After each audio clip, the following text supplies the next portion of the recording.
Welcome back. Today's video is on carbs, my experience eating them, how my body reacts to them, and for some it might be a bit annoying or controversial because they see carbs as the greatest thing on earth, but for me they don't agree too well with me. And despite them being so delicious, potatoes, bread, pasta, rice just do not do well with me. So, that can be anything from the so-called good, healthy carbs.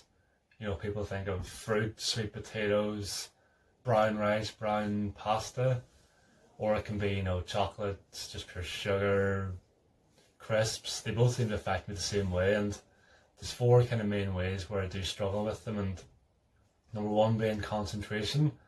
I'll have a really foggy brain, a hard time concentrating, sitting down to do work. I'll be sleepy, I'll need to nap a lot more often, generally quite sluggish. I'll get quite bad stomach pain. I'll be on the toilet a lot more, I'll have a lot more gas, general discomfort, bloating, and I'll be constantly hungry, constantly craving more and more carbs and sugar.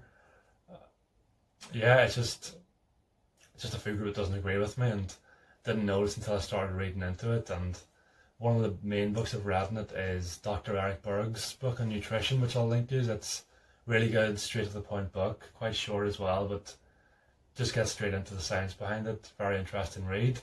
And I do appreciate that carbs don't affect everyone the same way. It may be that I have IBS and have a bit more of a sensitivity to them. So I do understand that some people can cope with carbs better than others. And I do see their use, and I see why athletes do have a higher level than others. So I do get that. But from reading on the subject, and I'll go into kind of just how carbs do affect people today, and maybe follow up with the diet I follow in the future. So kind of the problem we've been taught is that carbs are the primary or only source of energy for the body, when it's just not true. It's ketones or fat fuel. Perhaps a topic for another day, going over keto.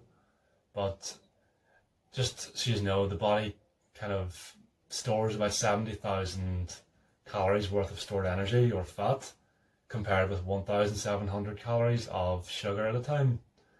And it's relying on the sugar instead of the fat that kind of keeps us hungry all day long. Now, the way to kind of switch over from always relying on the sugar to go and use the fat stores is getting a bit of a handle on insulin, which controls how sugar gets into the cells. Now, insulin's made in the pancreas, and it acts as a key, as I say, letting the sugar into the cells. So when you eat something, the faster that it turns to sugar, then the more insulin required. And as I said, things like carbs are the main kind of culprit. They will turn to sugar the quickest. Now, in your body, a normal blood sugar level will be considered about 1 teaspoon for the whole blood in your body, 1 teaspoon of sugar. And the average person consumes about 31 teaspoons. So you can imagine how hard your body, your pancreas is working, trying to shift all that sugar. And when you continue to consume a lot of sugar, you're going to have high insulin. And your cells are going to try and resist that sugar because it doesn't want to eat all them carbs, it doesn't want all that sugar. And so it'll start to resist the insulin, which is the thing that's letting the sugar into the cells. So your body's basically going, I don't want the sugar, I don't want the carbs, I'm going to resist this. No sugar is getting into the cells. So we have a problem then. The cells are going to your body's going to consider the sugar to be toxic.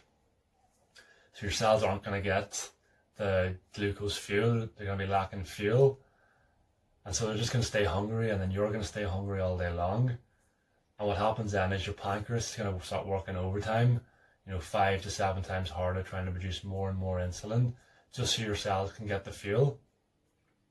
So we have a problem now where we've got high insulin in the blood, and you have the possibility there where you could have low blood sugar and hypoglycemia, which is the pre-diabetic symptom, and you could have symptoms including nausea, dizziness, fatigue, you can be irritable, constantly craving food. I know it's a lot of the symptoms I had when I do have a lot of carbs, I find that. So you get a problem then where the pancreas just stops creating any more insulin. It's exhausted, it's working overtime, it needs a break. It makes less insulin then, and you end up with all this sugar in your blood, and diabetes can easily follow from that. Now another problem is that insulin, while it does carry glucose, sugar into the cells, it also has other duties. So one of the main things it does is carry nutrients into the cells, things like magnesium, potassium, amino acids. So you have a situation now where your cells can't get the fuel, they can't get the nutrients in, vitamins, and your blood is filled up with 30 times the amount of sugar it should. So having done a bit more reading into the subject, I can understand now why I feel the way I do when I have sugar, understand the dangers of it and why it is so toxic and why we don't need the amounts that is so commonly reported. And I'll follow up with kind of the diet I follow that keeps it under control and the changes I've found since reducing sugar intake, because they've been profound. I have a lot more energy, can concentrate, never really hungry, don't need to nap anymore. A lot of benefits since coming off carbs. So I will follow up with a video soon. Take care.